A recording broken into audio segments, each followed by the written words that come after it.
해외 인터넷 커뮤니티에서 요즘 가장 뜨거운 화제가 무엇인지 아시나요? 바로 우리가 일상에서 흔히 마시는 제로콜라, 즉 제로코크가 건강에 이상을 일으킬 수 있다는 이야기입니다. 제로칼로리라는 말만 믿고 안심하고 마셨는데 혹시 몸에 안 좋을 수도 있다는 소식에 많은 사람들이 불안해하고 있습니다. 특히 저처럼 나이가 들수록 먹고 마시는 것 하나하나가 건강과 직결되다 보니 이런 뉴스는 그냥 흘려듣기 어렵습니다. 저도 처음에는 제로칼로리인데 왜 문제가 되지? 하고 의아했습니다. 하지만 해외 사례들을 살펴보니 단순히 유행처럼 번지는 소문만은 아니더군요. 실제로 두통이나 속불편 같은 증상을 호소하는 사람도 있었고 심지어 체중 조절에 실패했다고 말하는 이들도 있었으니까요. 그렇다고 해서 당장 제로콜라를 끊어야 하는 걸까요? 아니면 적당히 즐기면 괜찮은 걸까요? 오늘 이 영상을 끝까지 보시면 단순히 불안감을 키우는 이야기가 아니라 정확히 무엇이 문제인지, 우리 몸에는 어떤 영향을 줄 수 있는지, 그리고 제로콜라를 어떻게 대처해야 하는지 구체적인 길잡이를 얻으실 수 있습니다. 저는 수십 년 동안 환자분들과 함께 건강을 연구하고 상담해온 경험을 바탕으로 이번 논란을 단순한 소문이 아닌 검증된 정보로 풀어드리려 합니다. 그리고 단순히 지식으로만 그치지 않고 당장 실생활에서 어떻게 적용할 수 있을지까지 알려드릴 겁니다. 이 영상을 끝까지 보시면 제로콜라를 마셔도 될지 아니면 줄여야 할지, 우리 몸에 맞는 선택을 어떻게 해야 하는지 훨씬 명확해지실 겁니다. 또 영상 후반부에는 대부분 사람들이 잘 모르는 해외 연구 속에서 발견된 중요한 사실도 공개해드릴 예정입니다. 그러니 놓치지 않고 끝까지 함께 해주시면 좋겠습니다. 제로콜라를 둘러싼 논란이 단순한 개인적인 경험담에서 비롯된 것이 아니라 해외 커뮤니티에서 수천 건 이상 공유되고 토론되면서 더 큰 파장을 일으키고 있습니다.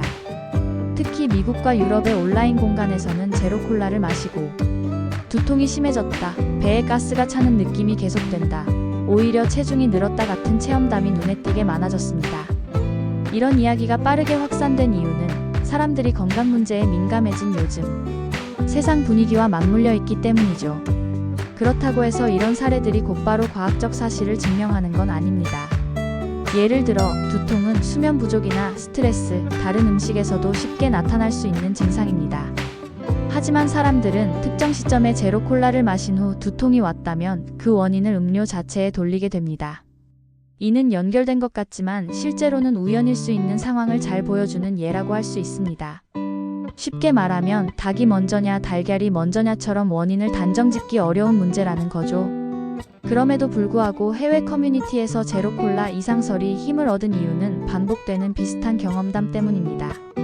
서로 다른 사람들이 같은 음료를 마시고 유사한 불편을 겪었다고 주장하면 사람들은 이건 단순한 우연이 아닐지도 모른다고 생각하게 됩니다.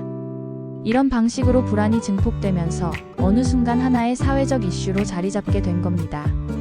여기서 흥미로운 점은 단순히 건강 문제를 호소하는 것에서 끝나지 않고 체중 관리 실패와도 연결된 사례가 많다는 겁니다.